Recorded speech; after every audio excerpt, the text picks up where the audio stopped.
신명기 11장 26절에서 32절 말씀. 내가 오늘 복과 저주를 너희 앞에 두나니 너희가 만일 내가 오늘 너희에게 명하는 너희의 하나님 여호와의 명령을 들으면 복이 될 것이요 너희가 만일 내가 오늘 너희에게 명령하는 도에서 돌이켜 떠나 너희 하나님 여호와의 명령을 듣지 아니하고 본래 알지 못하던 다른 신들을 따르면 저주를 받으리라. 내 하나님 여호와께서 내가 가서 차지할 땅으로 너를 인도하여 들이실 때에 너는 그리심 산에서 축복을 선포하고 에발산에서 저주를 선포하라. 이 두 산은 요단강 저쪽 곧 해지는 쪽으로 가는 길 뒤 길갈 맞은편 모래 상수리 나무 곁에 아라바에 거주하는 가나안 족속의 땅에 있지 아니하냐. 너희가 요단을 건너 너희의 하나님 여호와께서 너에게 주시는 땅에 들어가서 그 땅을 차지하려 하나니 반드시 그것을 차지하여 거기 거주할지라. 내가 오늘 너희 앞에 베푸는 모든 규례와 법도를 너희는 지켜 행할지니라. 금요일은 좀 편하게 이렇게 저희도 인도를 합니다. 넥타이를 안 매요. 기도회니까 여러분들도 좀 이렇게 편하게 보일 때에 좀 편하게 모시라고 저도 넥타이를 안 매고 나옵니다. 그런데 주일날은 뭐 반드시 일반적으로는 넥타이를 매지요. 대개 보면 넥타이가 뭐 붉은 계통이 있고 또 푸른색 계통이 있고 그래요. 그런데 저는 뭐 감각이 별로 없어서 그런지 잘 감이 없어요. 뭘 매는 게 좋을지. 그래서 요즘 이제 몇 주 동안은 제 이제 딸아이가 골라줍니다. 그래서 몇 주 동안 계속 그 딸아이가 골라주는 그걸 메고 이렇게 나왔어요. 어떻게 보이는지 모르겠어요. 그 점심을 이제 오늘도 드셨지요. 점심 메뉴를 저희가 뭐 정하지 않습니까? 저희들도 이제 늘 이제 사무실에서 요즘도 시켜서 이렇게 먹는데 식당을 못 가니까 여러분 어떠세요? 김치찌개를 선택할 수도 있고 또 뭐 된장찌개를 선택할 수도 있죠. 별 문제가 안 돼요. 넥타이 색깔이 뭐 빨간색일 수도 있고 뭐 파란색일 수도 있고 별로 그렇게 뭐 선택이 어렵지 않습니다. 중요하지 않아요. 그런데 이것보다 조금 더 중요한 선택이 있다면 뭘까요? 어느 대학을 갈 것인가? 어느 직장을 내가 선택할 것인가? 다 이 선택의 문제잖아요. 중요해요. 이것보다 조금 더 중요한 선택이 있다면 평생의 동반자인 어떤 사람, 내 남편으로 내 아내로 어떤 사람을 선택할 것인가? 이건 매우 좀 신중한 선택이 돼야 되지 않겠습니까? 그런데 여러분, 예수 믿는 사람으로서 가장 결정적인 선택 뭘까요? 가장 중요한 선택이 있다면 뭘까? 저는 이 질문이라고 생각해요. 하나님을 선택할 것이냐, 우상을 선택할 것이냐, 순종을 선택할 것이냐, 아니면 불순종을 선택할 것이냐. 여러분, 우리는 예수 믿는 사람으로서 계속 날마다라고 하기에는 좀 부족한 것 같아요. 순간순간, 거의 매 순간마다 뭔가를 선택을 해야 돼요. 하나님은 우리에게 자유를 주셨습니다.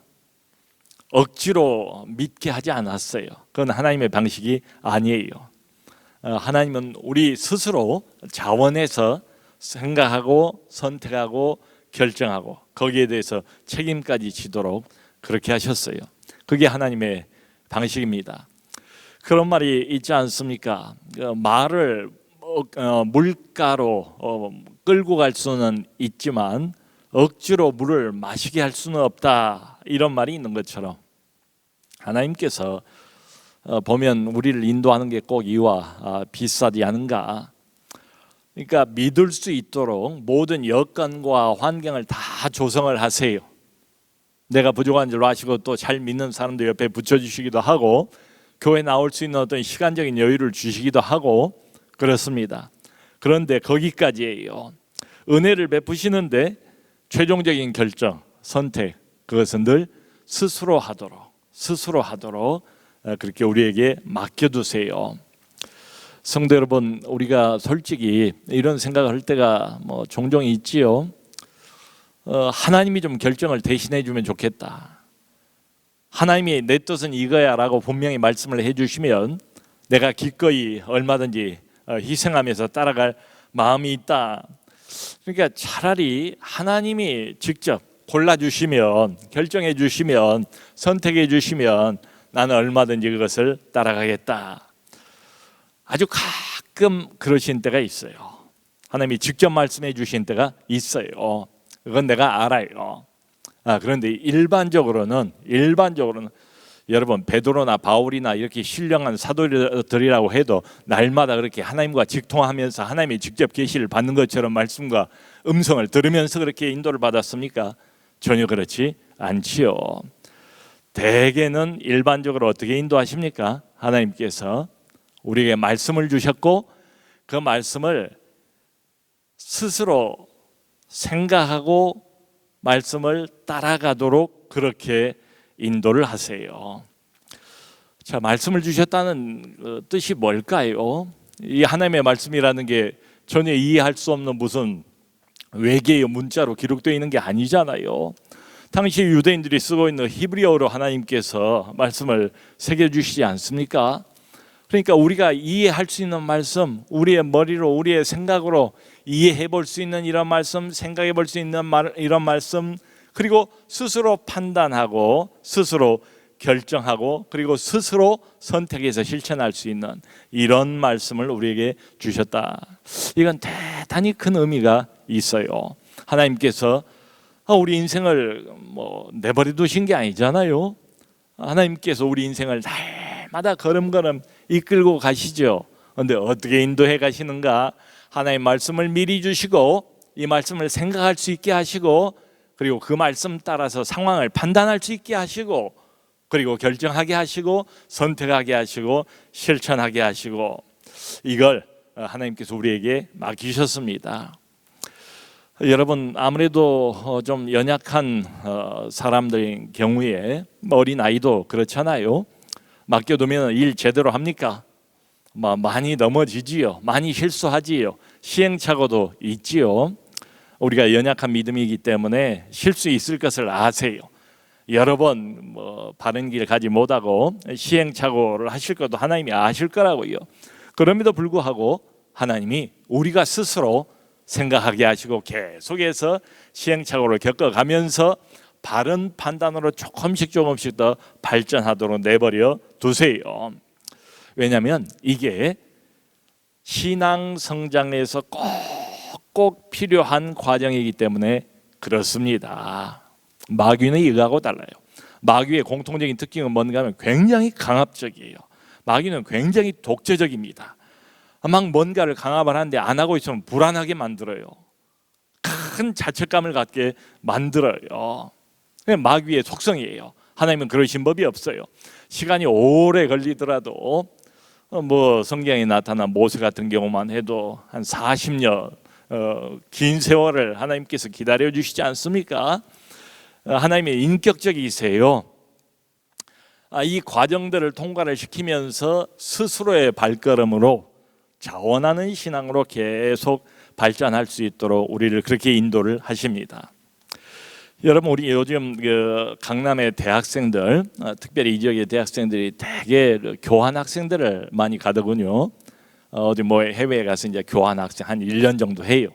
아니면 그 학생들 중에서는 또 워킹 홀리데이라고 그래서 다른 나라 가서 공부는 안 하고 1년 동안 일을 한 학생도 있어요. 어디 NGO 단체나 봉사 단체나 아니면 어디 다른 데 가서 접시도 닦고 하면서 1년 동안 그냥 일을 해요. 일을 배워요. 일을 하면서 또 그 나라 문화도 배우고 언어도 배우고 이런 걸 봤습니다. 자, 그런데 이 학생들이 한 1년 정도 처음으로 집을 떠난 거예요. 부모님 곁을 떠나서 한 1년 그야말로 호롤단신 거기서 지내고 돌아와요. 돌아오고 나면 어떻게 변했을까요? 안 변한 학생은 없는 것 같아요. 보면 부쩍 자라있지요. 부쩍 자라있어요. 마음도 자라있고 고생을 하는 그만큼 더 자기 인생을 스스로 이렇게 꾸릴 줄도 알고 자라있어요. 만일에 이렇게 한번 생각을 해봅시다. 이런 그 어떤 독립하는 훈련, 스스로 해보는 훈련, 부모 없이 혼자 생각해야 되고 혼자 맞닥뜨려야 되고 혼자 고민해야 되고 혼자 결정해야 되고 외국에서 그리고 혼자 책임을 져야 되고 이런 훈련 없이 부모가 모든 것을 처음부터 끝까지 다 해준다면 나이가 20대 후반이 돼도 그렇고 30대 후반이 돼도 그렇고 모든 것을 부모가 다 계속해서 품에 안고 다 해준다면 이 아이가 어떻게 될까요? 뭐 물어보나 많아지요. 여러분, 우리의 믿음도 마찬가지라고 생각을 합니다. 스스로 해보는 이 훈련, 하나님의 말씀이 있기 때문에 그 말씀을 생각해보고 상고해보고 고민해보고 선택하고 그리고 실천하는 이 훈련이 반드시 필요합니다. 이걸 통해서 우리 믿음이 점점 더 굳건하게 자라게 되지요. 그래서 여기 보면 26절에 아까 우리가 읽었던 그 첫 구절이에요. 모세가 이렇게 말합니다. 내가 오늘 복과 저주를 너희 앞에 두었나니. 이것은 하나님께서 하시는 명령이 아니에요. 모세가 하나님의 말씀을 받아서 쭉 전달을 하다가 요 부분은 내가 그러니까 모세인 내가 오늘 복과 저주를 너희 앞에 두나니. 모세가 이 백성들을 너무 잘 알지 않겠습니까? 40년을 인도해 왔으니까요. 이 백성이 얼마나 강팍한지, 처음부터 얼마나 목이 고든지, 얼마나 수십 번 수백 번 하나님을 향하여 원망과 불평을 쏟아 부었는지, 거기에 모세가 지난 40년을 계속 시달려온 것 아닙니까? 그러니까 이 백성을 너무 잘 아는 모세가 이 백성을 떠나기 직전에, 이 백성들이 드디어 젖과 꿀이 흐르는 가나안 땅으로 들어가기 직전에 지금 주고 있는 마지막 권면의 말씀, 당부의 말씀이에요. 모세의 이 말을 하나님께서 인정해 주신 것 아니겠습니까? 이게 하나님의 마음인 거예요. 하나님의 마음으로 모세가 지금 이야기를 하는 것이고, 하나님께서 이 모세의 말을 하나님의 말씀으로 지금 인정을 해 주신 셈이지요. 그런데 모세가 단도직입적으로 백성들에게 둘 중에 하나를 선택하라고 요구를 하는 셈이에요. 자, 너희들 앞에 항상 이제부터는 복이 있고 저주가 있대요. 여러분, 복과 저주가 있다는데 이게 뭐 어렵습니까? 근데 이게 항상 있대요. 그러면서는 말이 27절 28절에 이어서 이렇게 말합니다. 하나님의 말씀과 명령을 선택하면, 순종하면 복을 받을 것이고 복이 뒤따라온대요. 반대로 하나님의 말씀과 명령, 내가 너에게 이미 익히 알려주었던 하나님의 이 말씀을 지키지 않고 불순종하면 뭐가 따라와요? 반드시 저주가 따라올 것이다. 둘 중에 하나예요. 중간지대는 없어요. 자, 보면 항상 그러니까 하나님의 백성들의 삶을 좌지우지하는 게 뭡니까? 처음부터 보면 하나님의 말씀이에요. 이 말씀이 기준이에요. 너희가 안식일만 이걸 따라라, 이런 암시도 없잖아요. 그야말로 월, 화, 수, 목, 금, 토, 주중에도, 주일날에도, 잘 나갈 때도, 못 나갈 때도, 즐거울 때도, 힘들 때도 항상 일상생활 전반에 걸쳐서 너희가 이것을 기준으로 삼으라. 말씀을 통해서 모든 것을 판단할 것을 지금 요구하고 있는 거지요. 내 개인의 인생을 어느 방향으로 내가 끌고 나갈 것인가, 그때도 말씀을 먼저 생각해야 된대요. 한 가정의 가장이고 한 가정의 주부라고 해도 아이를 양육하는 입장이라고 해도 마찬가지예요. 기준이 뭐라고요? 하나님의 말씀을 먼저 생각해야 된대요. 경제적인 생활을 뭐 챙겨야죠. 우리가 먹고 살아야 되니까 얼마나 이게 중요합니까? 그때도 하나님의 말씀을 먼저 생각해야 된대요. 사회생활하고 인간관계를 맺고 이 모든 우리가 선택해야 될 문제들이 얼마나 많습니까? 결정해야 할 것들이 얼마나 많습니까? 매사에 그야말로 모든 일에 있어서 너희에게 전달했던 이 하나님의 말씀이 그 기준이 되어야 한다. 그리고는 거기에 따른 직접적인 결과를 복과 저주라고 표현을 했습니다. 오늘 이 본문은 특별한 게 이 복과 저주를 직접 체험해 보라는 거예요. 그러니까 이 하나님의 백성들의 행복은 어디에 있는가? 하나님의 백성들인 한 불신자는 모르겠어요. 지금 불신자 대상이 아니에요. 지금 이 요구는, 이 말씀은 하나님을 믿는 구원받은 하나님의 백성들이 그 대상이에요. 하나님의 백성인 한 행복과 불행이 어디에서 결정이 되는가 하면 하나님의 말씀을 순종하느냐의 여부에 달려 있대요. 그래서 오늘 26절부터 읽었는데 요 앞에 말씀들을 보면 실제로 하나님께서 이제 약속을 쭉 해주십니다. 하나님 말씀을 순종하고 잘 지켰을 때에 가나안 안에서 어떤 일이 벌어질 것인가, 너희가 무엇을 직접 체험을 하게 될 것인가, 이른 비와 늦은 비를 얻을 것이다. 그렇게 해서 이게 비가 빨리 와야 할 때 오고 또 늦은 비, 마지막 수확을 거두기 전에 또 늦은 비가 필요하지 않겠습니까? 비가 또 제때에 와주고, 이렇게 해서 이런 말들 낱낱이 하나하나 빠짐없이 하나님이 다 하세요. 곡식을 거두게 될 것이고 풍성하게, 포도주와 기름을 풍족하게 얻게 될 것이고, 가축들이 잘 자라게 될 것이고, 그리고 이런 표현을 해요. 너희가 먹고 배부르게 될 것이다. 이제는 방랑생활 아니잖아요. 유목민 이제 그치지 않아요. 이제는 가나안 안으로 들어가서 그야말로 농경 문화를 경험하게 되지 않겠습니까? 그때 필요한 것들이 이런 것들이에요. 심지어는 그 애굽이 나일강 때문에 물이 풍부하지 않습니까? 그래도 그 물을 끌어올리기 위해서 너희가 그 노예 생활할 때 얼마나 수고를 많이 했는가. 애굽은 관계 시설이 발달을 해서 아주 곡식도 잘 자라고 농사를 잘 지었죠. 자기들의 어떤 애굽 경험을 상기를 시키면서, 그러나 너희가 들어갈 이 가나안 땅은 이른 비와 늦은 비가 내리면 그대로 그 땅이 그 물을 먹는데요. 그래서 관계 시설을 만들기 위해서 물을 끌어다가 대기 위해서 수고하고 노력할 필요가 없대요. 지금 그런 이야기들을 앞에서 쭉 해주고 계십니다. 그 땅에서 너희가 하나님 말씀만 제대로 지키고 하나님 명령만 잘 따라가고 순종하면 얼마든지 이런 경험들을 체험하게 될 것이다. 축복을 맛보게 될 것이다. 늘 먹고 배부르고 행복하게 될 것이다. 이런 약속을 해주세요. 40년 동안 광야에서 온갖 험난한 일들을 겪고 고생을 많이 해온 사람들에게는 이런 축복의 내용들이 마음에 와 닿았을 것 같아요. 이거 듣고 귀가 번쩍 열리지 않았겠어요?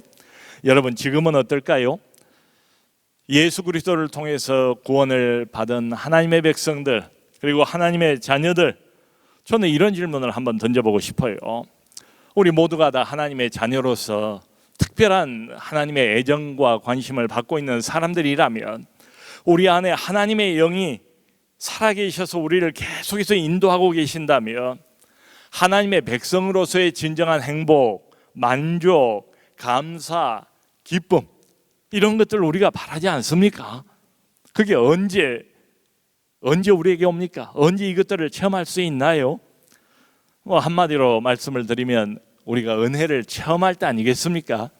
하나님의 은혜, 하늘문이 열려서 하나님께서 이른 비와 늦은 비를 내려주시는 것처럼 우리 영혼 속에 필요할 때마다 필요한 하늘의 은혜의 단비를 내려주실 때에 우리 마음이 그냥 영적인 행복감으로 젖지 않겠습니까?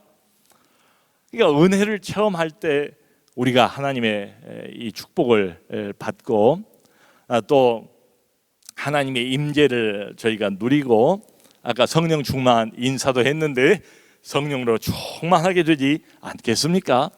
그러니까 이렇게 보면 하나님 말씀에 정면으로 불순종하면서 이런 행복을 맛볼 수는 없어요. 그러니까 분명히 겉으로 보면 저 사람 불순종하고 있고 정면으로 하나님 말씀을 거스르고 있는데도 그 사람이 마음에 행복하다면 그 행복은 좀 의심해 볼 만하지 않겠습니까?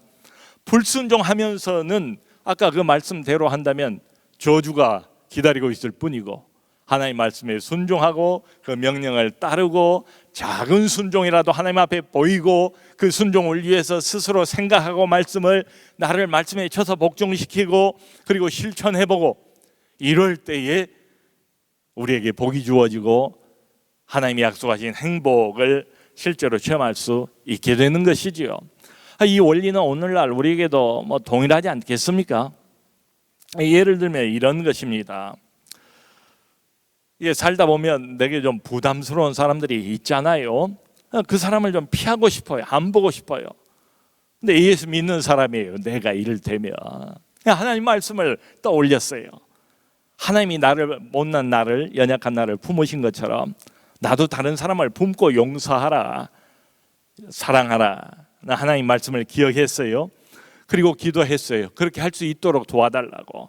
그리고 그 다음날 원래 나는 그런 사람이 아니지만은 하나님 말씀에 순종하기로 결심하고 기도하고 성령의 능력을 힘입어서 그 사람을 조심스럽게 만났어요. 웃으면서 그 사람을 대면했어요. 그러면서 그 사람하고 관계도 좋아졌습니다. 예를 들면 어느 날 남편이 퇴근을 해 왔는데 그날은 유독 주문이 많아요. 이것도 달라 저것도 달라, 이것 해달라 저것 해달라, 마치 어린아이가 보채는 것처럼. 이게 주부인 이 아내가 둘 다 예수를 믿는 사람인데 마음이 좀 이렇게 귀찮을 수도 있고 짜증이 날 수도 있고 그러지요. 근데 하나님 말씀을 생각했습니다. 남편을 존중하라는 하나님의 말씀. 그러면서 이 코로나 시대에 밖에 나가서 가장으로서 가족들을 먹여 살리기 위해서 얼마나 남편이 고생하는가 남편 입장에 서서 생각을 해봤어요. 그리고 남편의 요구를 그저 자원하는 마음으로, 좋은 마음으로 다 들어줬어요. 나중에 알고 보니까 남편도 그날 무슨 힘든 일이 있었어요. 근데 진심으로 아내가 자기를 받아주고 이렇게 채워주는 것을 보면서 남편의 마음도 풀리고 진심으로 아내에게 고맙게 여겼어요. 그리고 이후에 부부관계가 훨씬 더 좋아졌다.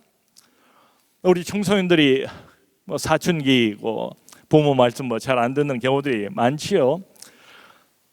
중학생인데 방학만 되면 늘 놀기만 했어요. 근데 중3이에요.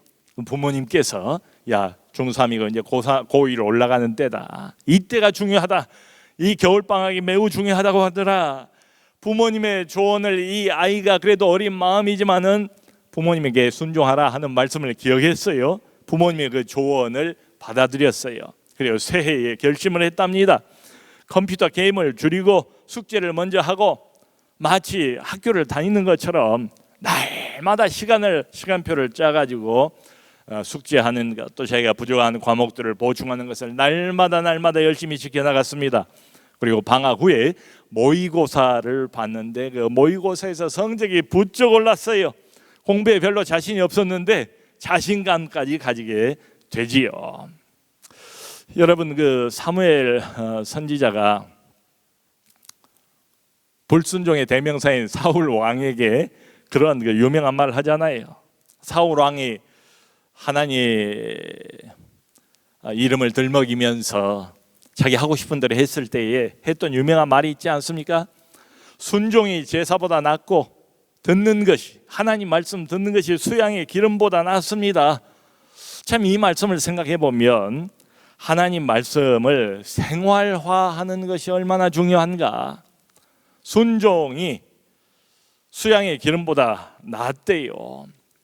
하나님 말씀을 날마다 선택하는 이 훈련, 이 순종이라는 게 그냥 되지 않아요. 애당초에 우리 인간이 얼마나 강팍하고 조금만 방심을 하면 하나님을 잊어버리고 하나님에게 등 돌리는지 몰라요. 구약 성경 보면 그런 이야기가 수도 없이 반복되어 있지 않습니까? 그러므로 훈련이 필요해요. 거저되는 건 없어요. 그러니까 끊임없이 의식적으로 이 문제에 관해서 하나님의 말씀이 무엇을 말하고 있는가를 생각을 해야 돼요. 그저 내 열심만 가지고는 안 돼요. 그러다가는 종종 하나님 말씀하고 반대로 가는 경우가 많아요. 내가 알고 있는 어떤 세상적인 상식, 그리고 내가 가지고 있는 지식을 가지고 판단하는 것, 그것도 아니에요. 또 어떤 경우에는 결과가 좋다고 해서 그게 하나님의 말씀을 따르는 것이겠습니까? 아무리 성취는 되었고 일은 이루어졌고 결과는 좋아 보여도 하나님의 말씀과 상관없는 이런 과정을 밟아서 나온 결론일 경우도 많아요. 그러니까 어떤 문제든지 간에 우리가 훈련을 한다면 사실은 작은 일부터 좀 훈련을 해야 되지 않을까 싶어요. 생활 속에서 하나님 말씀을 붙잡는 훈련, 하나님 말씀을 먼저 생각해야 되겠죠. 하나님 말씀이 무엇을 말하는가를 먼저 기억해야 되지 않겠습니까? 그 많은 또 우리 실제 일상생활에서 만나는 이 경우들을 보면 성경 말씀에 명백하게 기록이 되어 있지 않은 경우들이 많아요. 그러니까 말씀을 연구를 해야 돼요. 공부를 해야 돼요. 이 말씀을 오늘 내 생활에, 내 삶에 이 문제에 어떻게 적용할 것인가, 그것을 고민을 해봐야 돼요. 생각을 해봐야 돼요. 그냥 되진 않아요. 그러니까 노력이 필요하고 시간이 걸리고 그렇습니다. 근데 어쨌거나 모세 이야기를 이렇게 가만히 들여다보고 있으면 둘 중에 하나밖에 없어요. 결국은 우리는 늘 선택을 할 때 순종을 선택하든지 하나님 말씀에 불순종을 선택하게 되든지 둘 중에 하나밖에는 없다. 중립지대는 없다. 여러분 이런 말씀이 있잖아요. 구약에 보면 좌로나 우로나 치우치지 말라. 이 말을 우리가 자칫 오해하면 중간지대에 서라, 중립지대에 서라 이런 말로 생각할 수도 있는데 그 이야기가 아니에요. 하나님 말씀에 관한 한, 하나님 말씀이 가는 그 방향에서 좌로 치우치도 말고 우로 치우치도 말라 이런 이야기입니다. 그저 늘 이때는 이렇게 저때는 저렇게 처세술에 능하게 내게 유리한 방향으로 그렇게 선택하고 그렇게 결정해라 이런 말이 아니고 그 반대예요. 어떤 경우에도 하나님 말씀이 분명하면 그 하나님 말씀을 따라가기 위해서 아무리 이익이 된다 할지라도 좌로 치우치지 말고 아무리 매력이 있고 저 유혹의 목소리가 들려와도 우로 치우치지 말라 이런 소리입니다. 역시 하나님 말씀이 그 인생을 끌고 가는 중심 핵이라는 거지요. 여러분 오늘 이 모세 이야기를 보면 요 내용을 시각화하는 장면이 나와요. 영적 진리인데 이 진리가 너무나 중요해요. 그래서 이 진리를 좀 더 선명하게 각인을 시키기 위해서 모세가 애를 쓰는 이런 모습이 역력히 보이지 않습니까? 뭐라고 말하는가 하면 29절에 이렇게 이제 요구를 하나를 해요. 구체적으로 가나안 땅으로 들어가면 가나안이 위아래로 이렇게 길쭉하게 놓여지지 않습니까? 거기 중간 지점에 산이 두 개가 있어요. 하나는 에발산이고 하나는 그리심산이에요. 에발산과 그리심산 둘은 서로 마주보고 있는 산들이에요. 높이가 한 1000m 정도 이렇게 되는 꽤 높은 산이지요. 에발산이 북쪽에 있고 그리심산은 남쪽에 있어요. 그래서 이제 모세 요구는 이겁니다. 내가 지금 이제 너희에게 말했지 않느냐. 하나님 말씀을 지키면 축복이고 안 지키고 불순종하면 저주를 받는다. 이것을 너희들 스스로가 시연을 해봐라. 너희들 몸으로 구체적으로 한번 이것을 일종의 퍼포먼스를 해보라는 거예요. 꼭 그렇게 하라고 명령형으로 이야기를 합니다. 나중에 그 여호수아 때에 직접 들어가서 실제로 그렇게 하는 장면이 여호수아서 8장을 보면 나와요. 그러니까 에발산에 올라가서는 에발산은 북쪽에 있는 산이기 때문에 햇빛이 잘 들지를 않아요. 그러니까 수풀이 거의 없어요. 그리고 거의가 다 바위로 만들어진 그런 산입니다. 에발산은. 그리심산은 서로 마주보고 있는데 남쪽에 있기 때문에 햇빛이 잘 들어요. 울창한 숲으로 온 산이 뒤덮여 있는 산, 축복받은 산, 풍성한 산, 그게 바로 그리심산이래요. 그러니까 너희 12지파 중에서 6지파는 에발산 위에 올라가서 저주를 선포하라. 저주를. 그리고 나머지 6지파는 그리심산에 올라가서 축복을 선포하라. 이렇게 명령을 해요. 여러분 나중에 이 백성들이 모세의 말대로 이것을 실현했을 때 어떤 느낌이 왔을까요? 어떤 교훈을 받았을까요? 우리가 그냥 강의만 듣고 이론만 깨닫는 것보다는 직접 몸으로 이 내용을 실천을 해보면 훨씬 더 실감이 나지 않겠습니까? 축복을 자기들 입으로 선언을 하면서 저주를 자기들 입으로 선포를 하면서 이 말씀의 어미로움을, 이 말씀의 위력과 효과를 얼마나 분명히 깨달았을까요? 모세가 최선을 다하는 장면이지요. 이 에발산과 그리심산 그 바로 한 가운데쯤에 가나안의 그 유명한 세겜이라는 지역이 있어요. 세겜 기억이 나시죠? 이 지역이 또 특별한 의미가 있습니다. 그러니까 그냥 에발산, 그냥 그리심산이 아니에요. 의미가 있어요. 믿음의 조상인 아브라함이 맨 처음에 그 갈대 우르에 있다가 하나님의 말씀을 듣고 말씀을 따라서 그냥 자기의 고향을 떠나지 않습니까? 그때 뭐라고 나오냐면 창세기 12장 4절을 보면 이에 아브라함이 여호와의 말씀을 따라갔고, 여호와의 말씀을 순종해서 따라갔어요. 따라가서 머물게 된 장소가 세겜 지역이에요. 세겜 지역에 도착했을 때 맨 먼저 하나님의 이름을 부르면서 하나님께 제단을 만들고 하나님께 제사를 드렸던 장소, 하나님을 경배했던 장소가 바로 가나안의 딱 중간지대인 이 세겜 지역입니다. 거기에 있는 에발산과 그리심산을 모세가 언급을 하면서 말씀을 너희가 듣고 순종하고 명령을 지키면 어떤 경우에도 하나님이 너희의 하나님이 될 것이고 하나님께서 너희를 축복하실 것이다. 반대로 불순종하면 저주를 받을 것이다. 이 말을 하는 거예요. 자, 여러분, 그런데 불행하게도 이스라엘은 계속해서 불순종을 거듭 선택하지 않습니까? 스스로 멸망을 자초해요. 지금 이 사람들은 불신자들이 아니에요. 하나님 모르는 사람들이 아니잖아요. 구원을 받은 사람들이에요. 은혜를 받은 사람들이에요. 기적을 충분히 경험을 했던 사람들이에요. 여기도 보면 모세, 이제 오늘 우리가 읽은 본문 여기 안에 모세가 너희 하나님 이 말을 무려 4번이나 반복을 하고 있어요. 백성들이 그 전에는 뭐라고 하냐면 모세 당신의 하나님인데 모세는 이제는 거꾸로 너희의 하나님, 나의 하나님만이 아니라 이제는 너희의 하나님. 최근에 어디 큰 장로교단에서 아주 흥미로운 설문조사를 했어요. 목사들 600명을 대상으로 해서 한국 교회의 혁신이 얼마나 필요하다고 생각하는가 질문을 했어요. 매우 필요하다고 생각 86%, 약간 필요하다 12.9%, 무려 98.9%가 한국 교회 개혁이 절대적으로 필요하다. 이렇게 이제 생각을 한 거예요. 그리고 또 묻기를 주요 개혁의 대상이 누구라고 생각했는가 했더니 이제 목회자들 대상이긴 한데 뭐라고 대답을 했는가 하면 목회자가 개혁의 대상이다. 1순위다. 32.8%, 교단, 총회, 노회가 바꿔야 한다. 28.4%. 참 이거 보면서 그래도 참 소망이 있다.